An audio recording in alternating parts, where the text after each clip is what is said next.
Welcome students, I am Dr. Amima Shoaib, Assistant Professor, Axis Institute of Planning and Management. I have been discussing with you the topics of marketing analytics. This is basically the fourth unit wherein I have covered various aspects of retail analytics, and advertising analytics would be the coming part of it. In this portion or session of retail analytics, I will be talking about allocating retail space and sales revenue. How retail space plays an important role and what is the use of the space and how space is determined and what exactly managers need to do while considering the space, because when it comes to retail marketing or considering the aspect of retail analytics, space allocation is one of the most important aspect. Reason being, space ही एक ऐसी चीज़ होती है जिसके basis पे ही हम आगे चल कर के अपने जो प्रोडक्ट्स हैं, अपने इन्वेंट्रीज हैं, उन सब चीज़ों के ऊपर खासम खास ध्यान देते हैं. Space allocation is done at multiple occasions, as in हम जब भी नया स्टोर खोलते हैं या हम कुछ भी नया स्टॉक लेकर के आते हैं या हम कुछ भी वेरिएशन सीजनल चेंजेस होते हैं या कुछ नया प्रोडक्ट आ रहा होता है, इंक्रीज इन इन्वेंट्री साइज होता है, तब स्पेस कंसिडरेशन और space allocation plays a very important role. So retailers are obviously face with this problem when the stores are open. Additionally they must also take consider the seasonal adjustments, as in कि अगर कोई भी season change हो रहा है तो how do stock और inventory is going to accommodate and how it is going to respond to the needs of the customers. That plays very important role. And as we are very much aware of the fashion that keeps on changing, the customers' taste and preferences keeps on changing. So considering that aspect, space allocation has also need to be considered, and the managers or the retail marketing people need to take this into consideration. Finally, what happens? Business evolves, changes due to the socio-economic conditions of the customers. Example, economic crisis and the new trends in various sections. For example, inclusion of government sections. अगर हम food या beverages item में देखें, there are lot many changes, lot many advancements or innovations in the product category.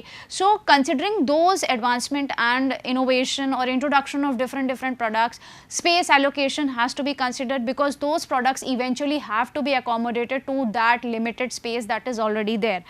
Then space allocation is done at multiple levels. Granularity, that is namely the shop sections, vegetable sections, all levels of the product hierarchy including individual brands and the products that are a part of the retail store. So when considering the space allocation, it is not only ki what space we are providing, it is also the dimensions, that is the 3D aspect, not only this position but also the height of the shelf in which we are going to accommodate our products, accommodate our inventory. So the size, there are different product mix, जो product mix का aspect होता है, that is also to be considered जब space allocation की बात होती है. तो जब यहाँ पे हम बात करते हैं granularity level, decision में involved allocation in 3D, that is not only the positions in store but also the height of the shelf, the product are displayed, the length of the shelf space assigned, positioning relative to the other products. Yes, positioning की बात करें, हमने अपने previous session में देखा था जब हम मार्केट बास्केट एनालिसिस कर रहे थे, कौन सा प्रोडक्ट किसके साथ पोजिशन है और उसके कितने प्रोडक्ट्स पिकअप किए जा रहे हैं. So this all plays very important role when it comes to the retail analytics part. Moreover, what happens, the decisions are affected by these constraints, number of business constraints, as in contacts with the product manufacturers, which makes the problem of space allocation even more complex. So when space allocation is considered, it is to be done at different levels, as in the position of the product, the height of the shelf, the location of the shelf, the length of this shelf. These are to be considered. Often what happens, marketing managers need to determine the profit maximization allocation of scarce resources such as advertising dollars, shelf space in a grocery store or drugs sales force. So this is one of the most important aspect, because at the end of the day, what is the aim of any business concern is maximization of profit. The key to optimal allocation of marketing resources is basically to develop an understanding how changes in the resources allocated to the product affects the product sales. Yes, ये बहुत important aspect है, ये वाला जो point है कि as in marketing resources, understanding how change in the resources allocated to a product affects product sales.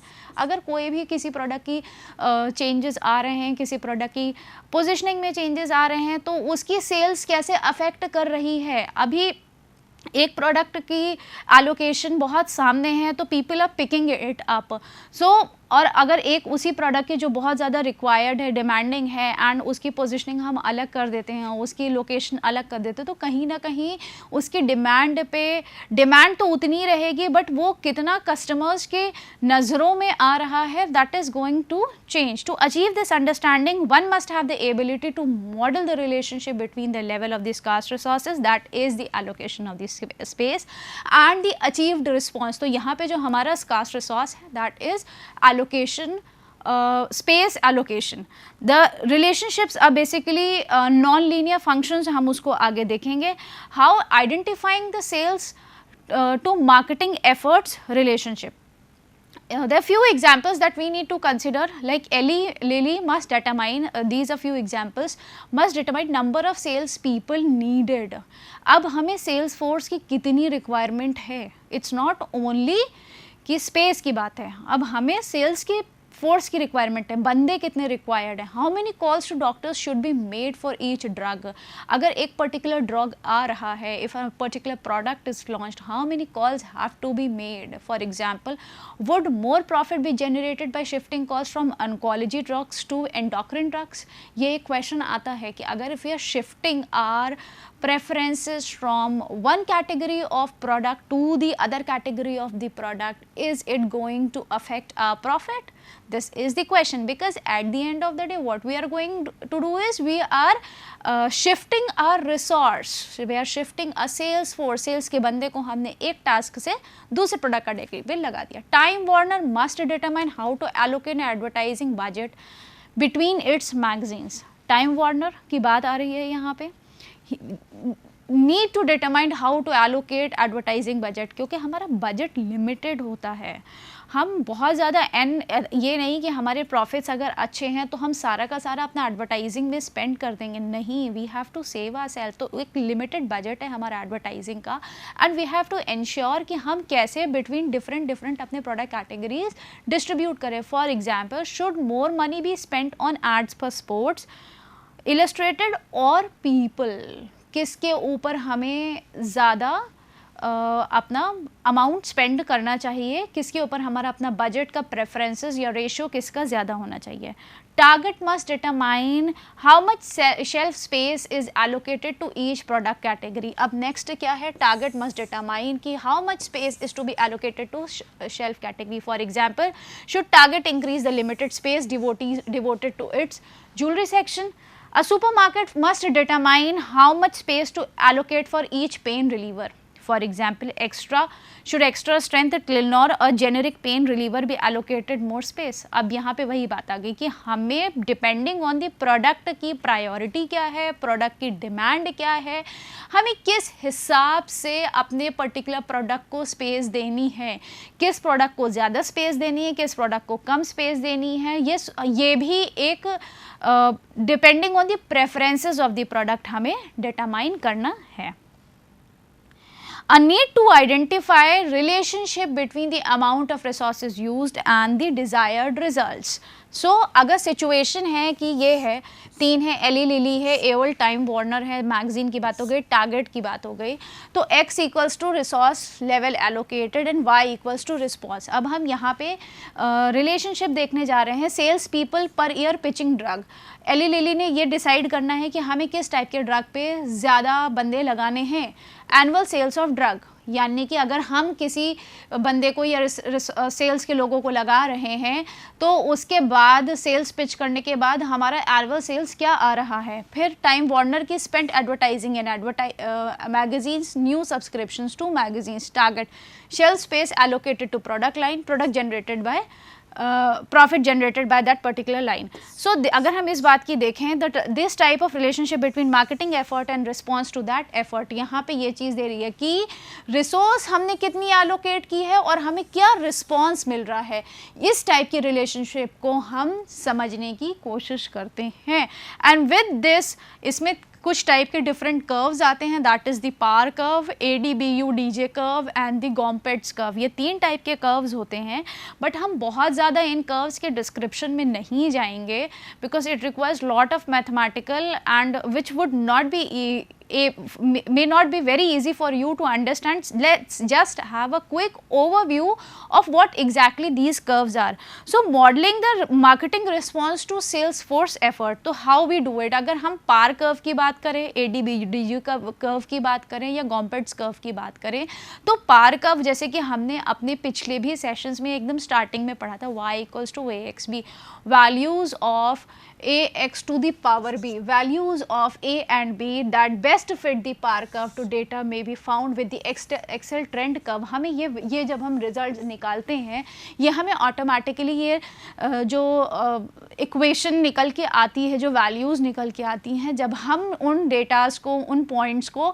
Excel में use करके कर्व को प्लॉट करते हैं, तो ऑटोमेटिकली हमारी result assuming 0 is less than b equals to less than 1, that is the power curve exhibits the diminishing return, means additional ad yields fewer extra sales. तो हमने क्या चीज़ अज्यूम करी है, ईच एडिशनल ऐड, यहाँ पे एक भी एडिशनल ऐड अगर हो रहा है तो वो हमें क्या ला के दे रहा है, वो हमें एक्स्ट्रा सेल्स जनरेट करके दे रहा है. Then comes ADBU DG curve.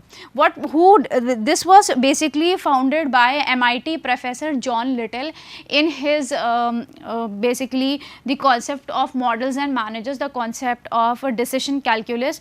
इसका सिंपल क्या है, इस कर्व का use has been used to model response to sales efforts और एडवर्टाइजिंग. दिस कर्व का बेसिकली क्या मकसद है, इसका मॉडल करना है रिस्पॉन्स टू सेल्स एफर्ट्स और एडवर्टाइजिंग, क्या रिस्पॉन्स आ रहा है हमारे पास.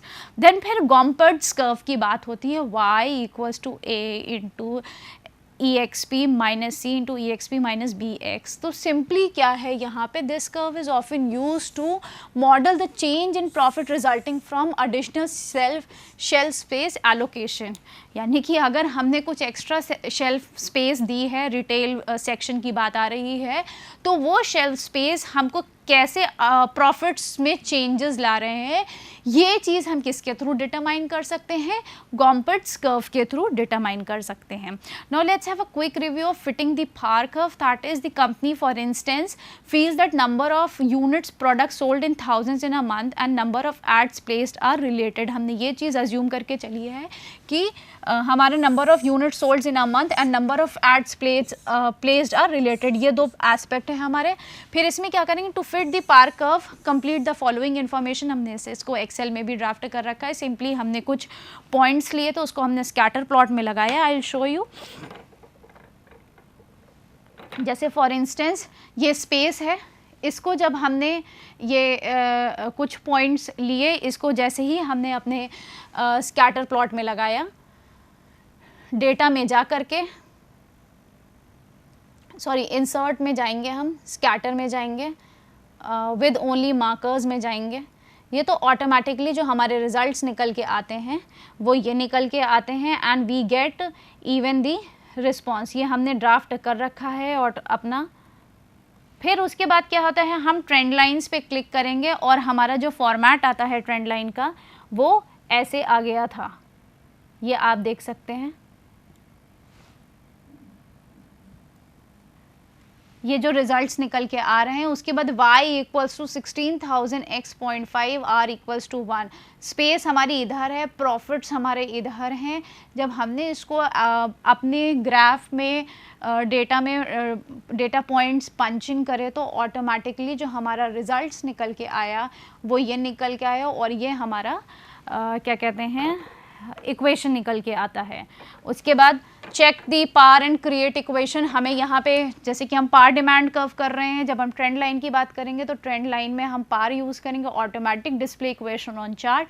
सो what we do is to obtain the power curve equation. Now this data, note इसमें ये बताया गया है, this data has a decreasing slope of fitted power indicate that additional ads generate a diminishing response. ये चीज़ हमें इस graph के थ्रू पता चलती है।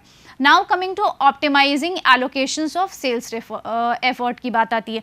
Suppose you want to determine a curve that predicts the sales of a product as a function of sales efforts allocated to a product. मतलब कि हमने कुछ एक्स्ट्रा कॉल्स कराएं, जैसे हमने इली लिली की एग्जांपल की बात करी थी कि वी वांटेड टू एंश्योर कि अगर हम एनकोलॉजी से ड्रग की कॉल्स की शिफ्ट हम एंडोक्रिन ड्रग्स पे कर देते हैं तो क्या चेंजेस आ रहे हैं हमारे प्रॉफिट्स में, क्या रिस्पॉन्स आ रहा है। तो वैसे ही हमें ये देखना है, वी वांट टू डिटरमाइन और predict the sales of product as a function of the sales effort that is being allocated to that particular product. हम कितने एफर्ट्स उस पर्टिकुलर प्रोडक्ट में लगा रहे हैं, हम कितने सेल्स बंदों से कह रहे हैं कि आप इस पे एडिशनल कॉल करो या एफर्ट्स लगाओ ताकि ये प्रोडक्ट्स की कहीं ना कहीं रीचेबिलिटी हो जाए। Determining the profit, we have to determine the profit, maximising the number of sales calls made for each drug. यहाँ पे हमने फिर वही बात करी है, हमें मैक्सिमाइज करना है नंबर ऑफ सेल्स कॉल कि हम कितनी कॉल्स कर रहे हैं डॉक्टर्स को to make them aware that this particular drug is also for that particular disease. Assume that each call cost हमने क्या कर रखा है, $200 की है, एक कॉल कॉस्ट क्या है, $200 की है, and the unit profit contributed for each drug is given in row 2। यानी कि हमने एग्जाम्पल में जो लिया है एक्सेल में, सेल्स फोर्स एलोकेशन मॉडल की बात करें, ये हमारा एक्सेल है, इसको हमने सिंपली क्या कर रखा है, सेल्स कॉल्स को जो कॉस्ट पर कॉल है वो हमारी $200 है और सेल्स कॉल्स में हम हाइपोथेटिकल नंबर लेंगे या we can say trial numbers insert करेंगे। फिर enter a trial number for each drugs, हमें number of calls for each drugs लिखनी इन B6। ये आप कोई भी ले सकते हैं, this is simply what I have punched in on my Excel and I have tried to write it। फिर compute the unit sales for each drug by copying the formula. ये formula आपको thousands into B4 into B6 is to B5 unit sales, हमें unit sales पता लगानी है। फिर I'll show you how I have done it।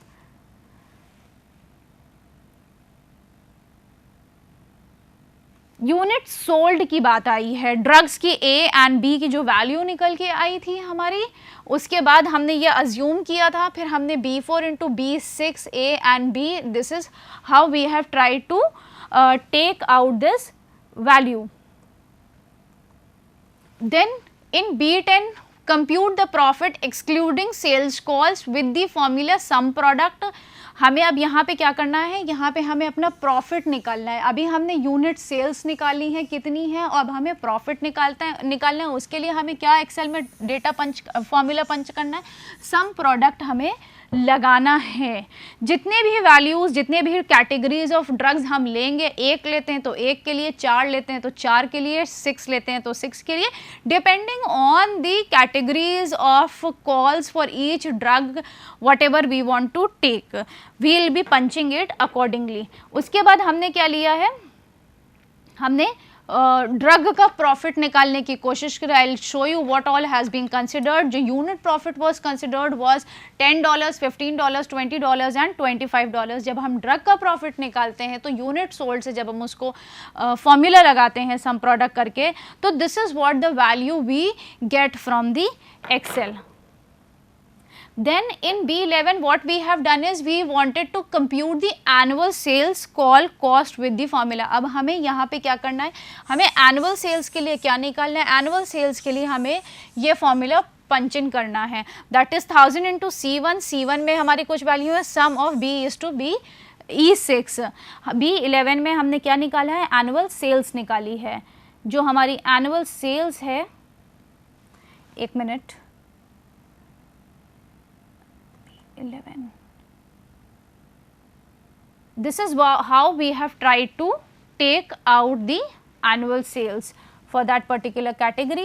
in B12 then net annual profit, फिर हमने क्या किया है, हमने net annual profit निकाले, उसके लिए क्या फॉर्मूला पंच इन किया, B10 minus B11।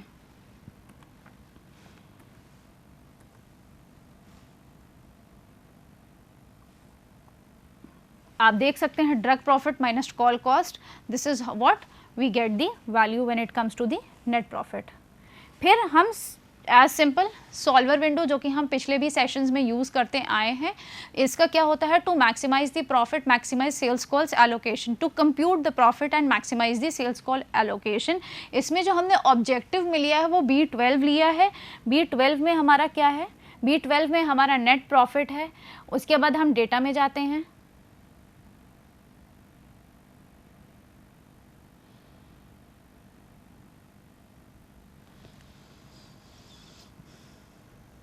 अभी इसमें इट्स अगेन मिसिंग। बेसिकली हम डेटा में जाते हैं, उसके बाद हम उसको एक्सेल सॉल्वर को यूज़ करते हैं और ये हमारी ऐसे विंडो निकल के आती है।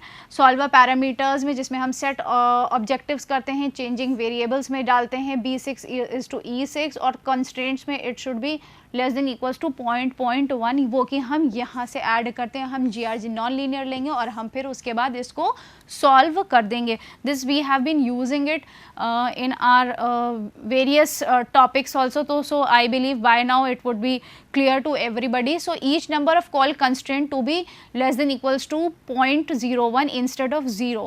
So this prevents basically the solver from trying a negative number of sales calls, यानी कि हम पहले ही एक उसको लिए एक कंडीशन ऐड कर देते हैं ताकि एक्सेल हमें प्रिवेंट करे किसके लिए, negative number of sales calls. If solver tried to get the negative number of sales calls on behalf for a drug, then this would be undefined and result would come in an error message. Maximum profit of $731,033 is obtained with 1562 calls per drug for 100 calls for drug 2, 760 calls for drug 3 and eventually हमारे और different जो results होती हैं उसके लिए निकल के आ जाता है।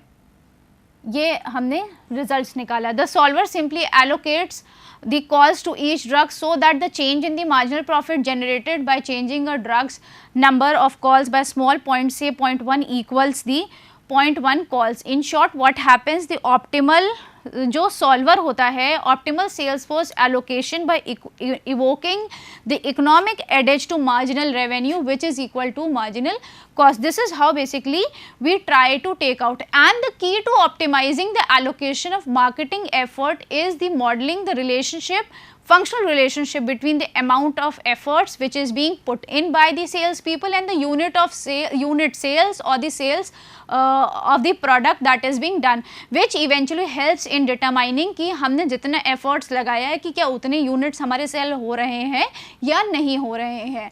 तो पार curve, ADBGE curve and Grompert's curve often used to model the relationship between the efforts and the unit sales. तो हमें ये चीज़ किन थ्रू, 3 कर्व्स के थ्रू पता चल सकती है एक स्टैटिस्टिकल में। अभी तक के ये होता था कि हम एफर्ट्स लगा रहे हैं और हमें सेल्स कितनी हो रही नहीं हो रही है, तो हमें एग्जैक्टली एक रिलेशनशिप के डायरेक्शन में जा रही है, हमें ये पता चल सकती है। When a functional relationship effort between efforts and unit sales is determined, a solver model basically with the profit target cells and changing cells being the amount of efforts that is being designed to each product can be used to determine the allocation of marketing efforts. तो this is how basically we do कि रही बात हमारी sales space allocation की और sales efforts की। तो in short if we take a quick review, determining the efforts with the calls, the amount efforts that we are investing it as a salesperson or as a sales force, or we are asking the marketer to invest in the efforts and the amount of sales that is being generated. The relationship needs to be determined so that we need to find out if it's going in the correct direction or not, and if it's not going in the correct directions, we can obviously take any amount of changes that is being required. I believe I have tried to clear out various aspects of retail space allocation and retail analytics. Thank you.